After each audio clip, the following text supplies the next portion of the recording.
All you Americans who've been following the Islamization of Europe from afar with horrified incredulity, if any of you are still nursing the cozy illusion that it could never happen in your country, it's time to wake up and rub those sleepy eyes, because the moment of truth has arrived. In case you haven't heard, there's a plan afoot to build a 13-story Islamic center and mosque a few yards from Ground Zero in New York. A plan that's been enthusiastically welcomed by politicians and civic leaders eager to show how tolerant they are at other people's expense. Is it possible to be astonished but not surprised? Apparently it's not enough that nearly 3,000 innocent people had to lose their lives in a hideous act of religious mass murder, but now their memory has to be insulted as well, and the religion that murdered them allowed to build a towering triumphalist mosque on the ground where they died. Is America losing its mind?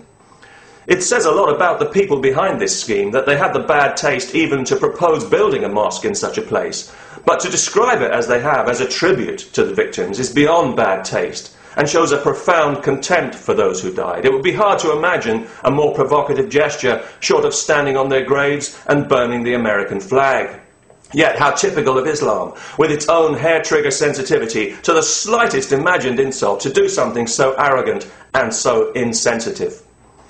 It's going to cost $100 million to build this thing, but nobody's prepared to say where the money's coming from. We do know that the Saudis fund a lot of mosque building in the West when they're not busy trying to stamp out free speech at the United Nations or telling Fox News what to broadcast, so I guess we'll all be paying for it every time we start the car.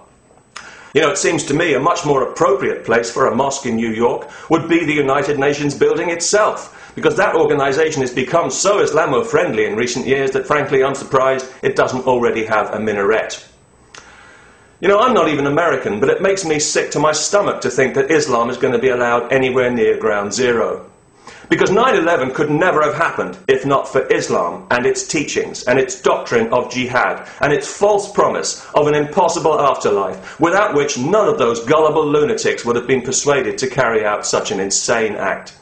And also because it wasn't just an attack on America, but on all of us in the civilized world, as were the bombings in London, in Madrid, in Bali, the shootings in Mumbai, and everywhere else that the religion of peace decides it doesn't like the way people do things.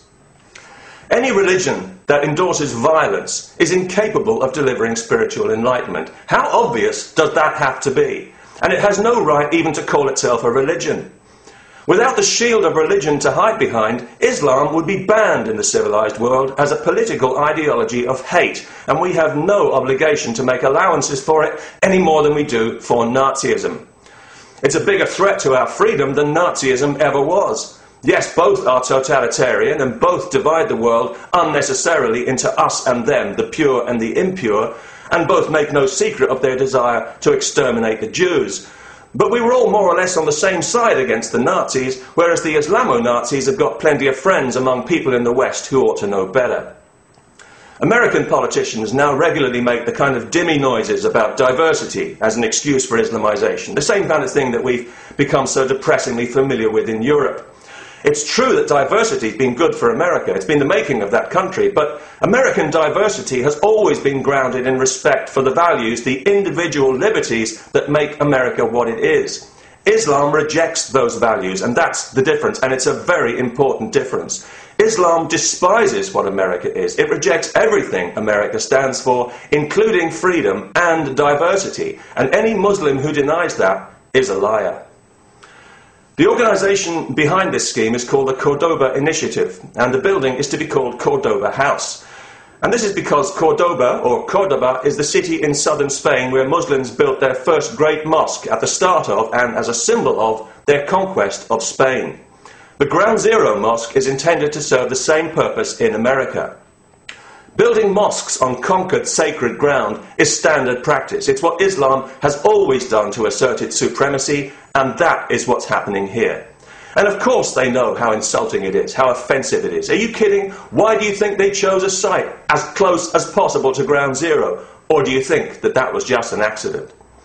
And they also know that once it's built, it'll be there forever, as a permanent affront to all Americans, gloating in triumph and a major bridgehead in the ongoing stealth jihad. That's how the Muslim world will see it, And that's how they'll be encouraged to see it, and to be fair to them, that's exactly what it will be, confirming what they've always suspected, that America is a soft country, a decadent country, crippled by political correctness, confused and guilt-ridden, with no backbone and no pride.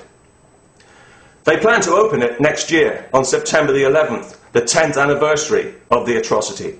Is that tasteless enough for you? I'm surprised they haven't organised a 757 flypast.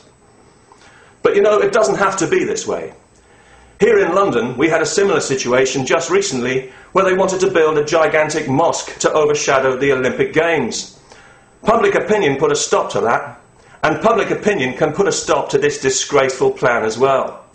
And it can tell this group, and the politicians who support them, that enough is enough, and that this is one insult too far, and that America is a big country, and there's plenty of room for them to build their offensive mosque, if they have to, somewhere else, somewhere perhaps more appropriate to the spirit of their religion, like the Arizona desert or Death Valley.